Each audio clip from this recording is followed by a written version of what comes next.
அனைத்து யூடியூப் நேயர்களுக்கும் வணக்கம். இன்றைக்கி நம்ம பள்ளிக்கரணை நாராயணபுரத்தில் உள்ள ஒரு பார்க்கில் உள்ள பழம்பெரும் சுவை என்ற கடை பற்றி தான் பார்க்க போகிறோம். வாங்க போய் பார்க்கலாம். இந்த கடை பார்த்திங்கன்னா 2 இளைஞர்கள் சேர்ந்து அருமையாக பண்ணியிருக்கிற கடை.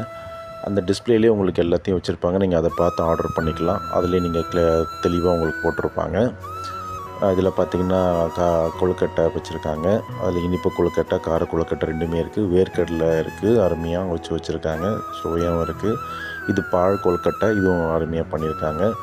இது பார்த்திங்கன்னா நம்ம கொழுக்கட்டை உங்களுக்கு கேழ்வரகுல போட்ட கொழுக்கட்டை. இது வந்து திணை மாவு எல்லாம் செஞ்ச உருண்டை, அருமையாக டேஸ்ட்டாகவும் சாப்பிட்டு பார்த்தேன் நான். அதுக்கப்புறம் பார்த்திங்கன்னா புட்டு, தேங்காய் போட்டு கேழ்வரகுலாம் போட்டு அருமையாக திணை மாவெல்லாம் போட்டு பண்ணியிருக்காங்க. இது வந்து பார்த்திங்கன்னா உப்பு உருண்டை, கார உருண்டைன்னு சொல்கிறாங்க. ரொம்ப அருமையாகவும் இருக்குது டேஸ்ட்டு. இது பார்த்தா உளுந்தங்கூழ். ஸோ அது நல்லா முட்டிக்கு எலும்புகள்லாம் நல்லா சத்தாக இருக்கும். இது நல்லா சுவையாக நேர்த்தியாக பண்ணியிருக்காங்க. அருமையான வாழ்ப்பு வடையும் கிடைக்குது. நீங்களும் இங்கே சாப்பிட்டு பார்த்துட்டு இந்த இளைஞர்களுக்கு வாய்ப்பு கொடுங்க. நன்றி.